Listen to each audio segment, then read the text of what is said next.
Bom dia, vamos continuar então a leitura do livro Maria Rosa Mística, capítulo 10. Em nome do Pai, do Filho e do Espírito Santo. Amém. O que podemos e devemos fazer? O santo cura d'Ars afirmou certa vez: se o sacerdote pudesse compreender, ainda na terra, a sublimidade e beleza da sua vocação, quase lhe pareceria dever morrer. Não de temor, mas de amor. Mas essas palavras não se dirigem apenas aos sacerdotes, mas sim a todas as almas consagradas. Que nos foi prometido? Temos, pois, de rezar, para que os sacerdotes e as almas consagradas se convençam claramente da sublimidade sobrenatural da sua vocação e prossigam generosamente no caminho antes escolhido. A palavra do Senhor é: entre milhares vos escolhi, e vós sois os meus amigos. Vós que abandonastes o que é do mundo e me seguistes, recebereis uma grande recompensa e a vida eterna. Eu mesmo serei a vossa recompensa. Pai, guarda-nos, tu que nos deste. Nós todos, padres e almas consagradas, devemos compreender que, nessa hora de materialismo e de quejandos fogos fátuos, a grande prostituta da Babilônia, com 10 chifres e 7 cabeças, procura enganar-nos com promessas falazes, apontando-nos a magnificência deste mundo e misturando o espumante embriagador dos prazeres pecaminosos. Mas nós dizemos-lhe com Cristo: vai-te, Satanás, pois está escrito: só ao Senhor, teu Deus, adorarás. Os que resistem às tentações, especialmente se à custa de heróicos sacrifícios, encontrarão uma paz que o mundo não pode conceder. No meio das odiernas Sodomas e Gomorras, não temos sozinhos, nem podemos ter, a força para salvar-nos. Desencadearam-se as potências infernais e os demônios governam hoje grande porção do mundo. Mas, para nosso bem, o céu vem ajudar-nos. É preciso termos fé.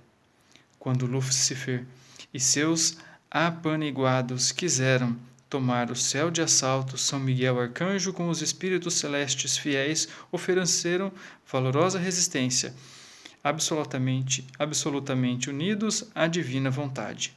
E agora sucede que, quem antes fora um maravilhoso anjo de luz, se converteu em serpente infernal e príncipe das trevas, caindo no eterno abismo com todos os seus. É, de fato, um mistério de horror e iniquidade. Os santos anjos, nossos grandes patronos. Em 1868, morria em Angers, no sul da França, o fundador da Congregação das Servas de Maria, Padre Luís Eduardo Sestac. Tornou-se digno de graças carismáticas e um dia apareceu-lhe a Santíssima Virgem, que o exortou a suplicar-lhe, de modo especial, a enviar à terra os santos anjos em socorro da humanidade e da Igreja. A objeção feita pelo Padre Sestac de que ela, Nossa Senhora, era já bastante forte para socorrer os homens, sem que foram necessários preces dessa jaez, a Senhora deu-lhe a seguinte resposta: o rezar é uma condição querida por Deus. Quanto mais insistente e fervoroso ele for, tanto mais a Senhora virá socorrer-nos. A Virgem em pessoa lhe ditou a seguinte oração: ó augusta Rainha do céu e soberana dos anjos, a vós que recebestes do Senhor a missão e o poder de esmagar a cabeça de Satanás, nós pedimos humildemente que nos envieis as legiões celestes, para que a vossa ordem persigam os demônios, os combatam em toda parte, reprimam a sua audácia e os lancem no abismo. Maria Santíssima expressou, a seguir, o desejo de que se espalhasse essa oração e todos a recitassem. Não admirem esta nossa convicção. Vivemos hoje uma horrenda demonocracia, ou domínio de Satã, e os demônios penetram mesmo na igreja, como até Paulo VI reconheceu. Pio XII, num discurso aos fiéis em 1958, teve uma antevisão ao afirmar: nuvens escuras e fatos graves aguardam a igreja e o mundo. Se quisermos superá-los, teremos, antes de mais, de unirmos-nos com os santos anjos do céu. Já Leão XIII previu o assalto geral do inferno e compôs a sua maravilhosa prece ao arcanjo São Miguel e, sobretudo, solicitou a reza do Santo Rosário. Fala-se hoje das muitas aparições marianas, perante as quais a Igreja assume tradicionalmente a posição de cautelosa reserva. É, no entanto, importante o tema insistente das recentes aparições, nas quais a Mãe Celeste nos exorta: orai, fazei penitência e rezai o terço. São as verdadeiras armas contra o demônio. Por isso, os lugares onde se reza, se faz penitência e se recita o terço são já, de per si, lugares de graça. Mas não cumprimos só aí os desejos da Senhora, mas onde quer que nos achemos ou trabalhemos pelo advento do reino de Deus, mediante a Virgem Maria. A própria Virgem Maria apareceu nos nossos dias. Regressemos a Monte Chiari, onde a Santíssima Virgem Rosa Mística nos mostra claramente a ferida mais pungente e perigosa da Igreja odierna, isto é, os sacerdotes e almas consagradas que apostataram, e outros sim que se relaxaram no espírito, fornecendo ensejo a uma assustadora diminuição de vocações religiosas. Está escrito: quando Satanás vencer os pastores, também o rebanho se dispersará. Maria, porém, indica-nos claramente e, com solicitude, o auxílio e a salvação. E por isso não é de admitir que as exortações da Senhora venham do maligno. Quando a Mãe Celeste pede: consagrai o dia 13 de cada mês a uma particular devoção mariana, e nos 12 dias precedentes recitar especiais orações como penitência e reparação, é de perguntar: será possível que tais pedidos sejam inspirados pelo demônio? Quando Maria Santíssima diz: orai, fazei sacrifícios pelos sacerdotes apóstatas e por uma autêntica renovação dos conventos no espírito dos santos fundadores, orai pelas vocações, é de perguntar: é possível que o demônio se meta aqui? Quando a Senhora diz: festejai cada ano o dia 13 de julho como especial dia mariano, suplicai auxílio para a tribulação da Igreja, junto da Mãe da Igreja, importa responder: não, o demônio não fala assim. Quando a Santíssima Virgem diz: uni-vos a 13 de outubro na comunhão reparadora contra a ingratidão, a frieza, o relaxamento do espírito e pelos infelizes pecadores, não é, certamente, o demônio quem pode falar assim. Quando a Mãe Divina afirma: dedicai o dia 8 de dezembro de cada ano a 1 hora de súplica ao Santíssimo Sacramento no altar, na igreja ou na vossa casa, para obter grandes e numerosas graças. Não, também essas palavras não vêm do demônio. Quando a Senhora diz: os numerosos e graves pecados contra a pureza chamam um dilúvio de castigos. Por isso, suplico oração, sacrifício, recomendo aos sacerdotes que infundam nas consciências dos fiéis uma forte aversão contra esses pecados. Não, o demônio também não está aqui. Maria, pois, nos roga e implora com lágrimas e 3 espadas no peito, mas também nos promete ajuda e salvação. Apareceu com a cândida rosa do Pai, com a rosa púrpura do Filho e com a rosa áurea do Espírito Santo, ouro puro da caridade, viva na Eucaristia, para triunfar sempre de qualquer pena e misérias humanas. É justo, por isso, que ela nos peça, em contrapartida, a oração de todos nós, como penitência e expiação. Poderá o amor misericordioso desta Mãe ser maior, mais claramente visível, mais comovente? Promete-nos, além da renovação interior da Igreja, também a reconciliação na fé e a paz universal. Não é este caso o anelo da Igreja e de todos os povos? Nesta hora de angústia e desânimo, o nosso conforto está colocado nessas palavras suas: o meu amor abraça toda a humanidade. A salvação está, pois, nos corações de Jesus e Maria, segundo os ensinamentos e exemplo da Igreja.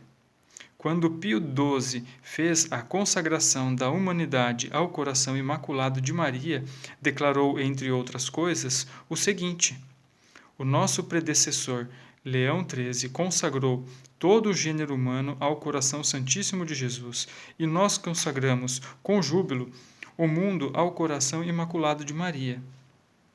Sejam esses dois corações sinal de esperança e salvação nesses dias de descalabro moral. A história conta-nos que o imperador Constantino viu na ponte Milvia, em Roma, antes da batalha decisiva contra Maxêncio, o sinal de uma cruz no céu, com as palavras: com este sinal vencerás. Constantino fez entrar a cruz nas insígnias militares, alcançando no final uma vitória estrondosa. Ali teve início a paz em todo o império e a célebre difusão do cristianismo no Ocidente. Como nessa hora, também nesses dias difíceis, a salvação está no sinal que nos remiu, no coração de Cristo e no Imaculado Coração de Maria. Revelaram-nos as aparições de Paralemonial e de Fátima. Fiquemos certos de que a Igreja assim vencerá. A grandiosa visão de Dom Bosco. Confirma-nos a famosa visão que Dom Bosco teve a 26 de maio de 1862 e cujo significado se alarga nos tempos modernos. Ele, em resumo: vi-me sobre um pequeno rochedo, à beira-mar, enquanto rugia uma tempestade medonha. Eis que surge um navio grande e possante, que era agitado a uma e outra banda, pela fúria das ondas. Bem depressa me dei conta que o Papa estava de pé no navio, juntamente com os cardeais, bispos e sacerdotes e muita gente. Tive então o pressentimento de que esse navio significava a Igreja Católica. Vi, além disso, muitos navios inimigos a cercar o grande navio para o abater, e durante um assalto particularmente violento, apercebi-me de que o Papa ficara ferido, sangrava e morria. Os cardeais elegeram rapidamente outro, e o mundo ficou a saber deste modo que o pontífice ferido morrera, e que um novo Papa era o sucessor. O munus que se propôs o novo pontífice era extremamente grave. A nau da Igreja sofrera terríveis danos e afigurava-se perdida ante a grande superioridade adversária. Já convencida que poderia triunfar, entretanto,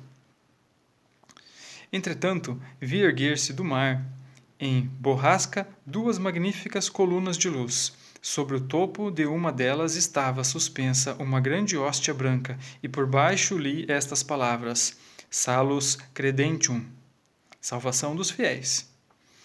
Sobre a outra coluna de luz, vi a esfinge da Virgem Imaculada com a inscrição: Auxilium Christianorum, auxílio dos cristãos.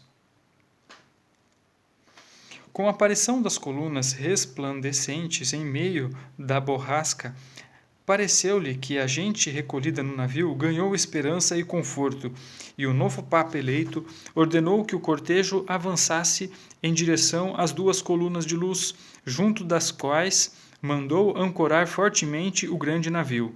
Feito isso, com enorme dificuldade, a tempestade acalmou-se, desfez-se a cerração, e o céu anunciou um dia magnífico. Pude então observar que todos os navios inimigos debandaram em completa desorientação, atirando-se uns contra os outros, para, em seguida, explodirem e mergulharem a pico. Outros fugiram desaparecendo da vista. Numerosos náufragos remavam e nadavam em torno dos destroços, rumando em direção ao grande navio da Igreja, onde eram recolhidos imediatamente e postos a salvo. Aqui termina a visão que teve Dom Bosco, e da qual ele mesmo deu a explicação. A igreja, disse ele, há de passar tempos difíceis, há de sofrer grandes danos, mas por fim o próprio céu intervirá para a salvar. Então haverá paz e um novo esplendor para todo o orbe católico. A Eucaristia e a Santíssima Virgem. Sobre a visão, ora descrita, já passaram mais de 100 anos. Graças a Deus, a Igreja superou muitas dificuldades e saberá vencer ainda o assalto do inferno em ato nos tempos odiernos. A salvação virá das duas colunas, a Santíssima Eucaristia e a Santíssima Virgem, Mãe de Deus. Ela ofereceu-nos em Monte Chiari a hora da graça, a celebrar em 8 de dezembro de cada ano, e pediu-nos a comunhão reparadora mundial em 13 de outubro, também de cada ano. Em Fontanelle, a primeira aparição de 17 de abril de 1966, pediu que os enfermos rogassem, antes de mais, perdão a seu divino Filho e beijassem a cruz aí colocada, agradecendo ao Senhor pela sua bondade e misericórdia, que em Monte Chiari derrama tanto amor e graças. Nessa aparição ordenou a senhora a Pierina que pegasse em lama e se lavasse com a água que ali brotava. E ela benzeu de imediato, com as mãos, para nos ensinar que o pecado é lama, mas que, uma vez levado com a água da graça, desaparece por completo. Aliás, lavado, com a água da graça. Quando apareceu em 22 de julho de 1973, pediu à senhora viesse em grupos e em particular, iniciando a peregrinação de penitência junto à ponte. Deve ser a fonte, na estrada entre Monte Chiari e Capernedolo, para concluir na fonte.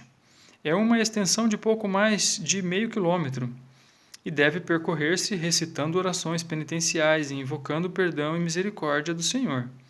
Na fonte há de beijar-se a cruz, com arrependimento e amor.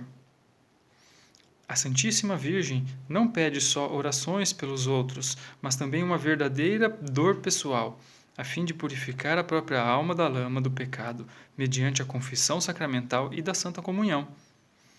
A Senhora havia dito: vinde cheios de confiança, vós doentes e aflitos, com penas e dores, a esta fonte miraculosa. Lavai-vos e bebei desta água da fonte.